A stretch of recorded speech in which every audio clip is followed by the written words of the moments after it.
La lèpre, elle est une maladie très stigmatisante à cause bien sûr des difformités, mais également des incapacités et des invalidités qu'elle crée. Et c'est pourquoi nous avons estimé que pour régler la question de façon définitive, il faudrait que nous arrivions à faire en sorte que le dépistage soit précoce au niveau de la maladie et que les populations puissent avoir accès à un traitement de qualité et avoir également une réinsertion qui est aisée. Le grand problème aujourd'hui de la lutte contre la lèpre, c'est le dépistage tardif. Parce que quand les gens sont dépistés tardivement, ils vivent avec des mutilations, avec des réactions lépreuses et dont les conséquences sont non seulement la stigmatisation, mais le fait que du point de vue des enfants qui sont atteints et des filles,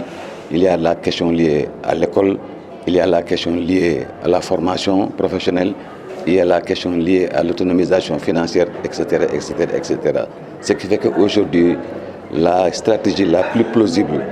et dans laquelle le professeur Pauline parlait tout à l'heure, c'est que le Sénégal est dans l'objectif de zéro lèpre pour la lèpre d'ici 2030.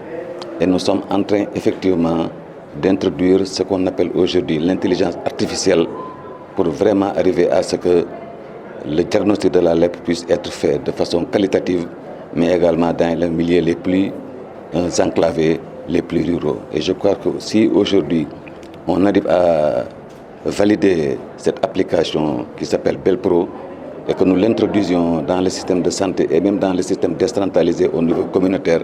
nous estimons que d'ici 2030, avec la prophylaxie que le Sénégal est en train de développer avec la rifampicine, le Sénégal pourra arriver parmi les pays qui vont, en tout cas, pas peut-être éradiquer la lèpre d'ici 2030, mais en tout cas soit plus proche, en tout cas, de l'objectif de cette réalisation. Oui, mais la stratégie que nous développons, c'est de développer la sensibilisation au niveau des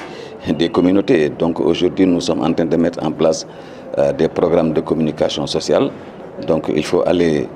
rencontrer les familles, développer des stratégies avancées, faire également des VAD. La presse, il est là également avec vous qui peuvent contribuer également à sensibiliser les populations. Donc il y a tout un paquet de services, en tout cas du point de vue communicationnel, que nous développons et que nous estimons que ça pourrait participer effectivement d'une meilleure sensibilisation de la population, d'une meilleure acceptation de la maladie, mais également d'un meilleur traitement et d'une meilleure réinsertion des